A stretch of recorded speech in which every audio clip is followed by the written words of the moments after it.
And now we're going to dive into some discussion questions. Let's look at these discussion questions. Number one, how do different groups, culture current, make you feel? So how would you feel on a softball team? How do you feel at a civic group? How do you feel at a church group? How do you feel at a work group? Think about past groups in your life that you've been a part of that have had different cultures.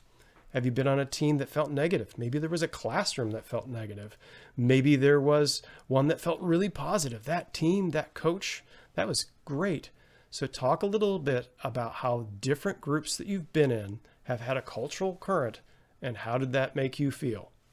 All right, let's look at this next question. Is there a person in your life who creates an emotional current of value? And how do they do that? So is there somebody in your life that values you and creates this virtuous circle that we were talking about, where you feel valued and you value them, and you could tell it's a life-giving relationship for you. Talk a little bit about that. All right, let's jump into this third question now.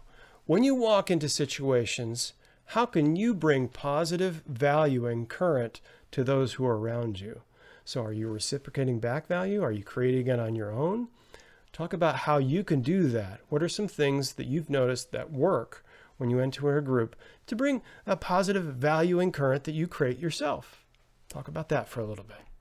So now we've reached the end of the culture current section of this course, and it is the third lesson in the culture science course.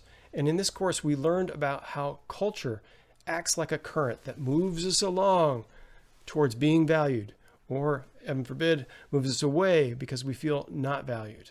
So using the power of valuing creates a powerful current that we move along through.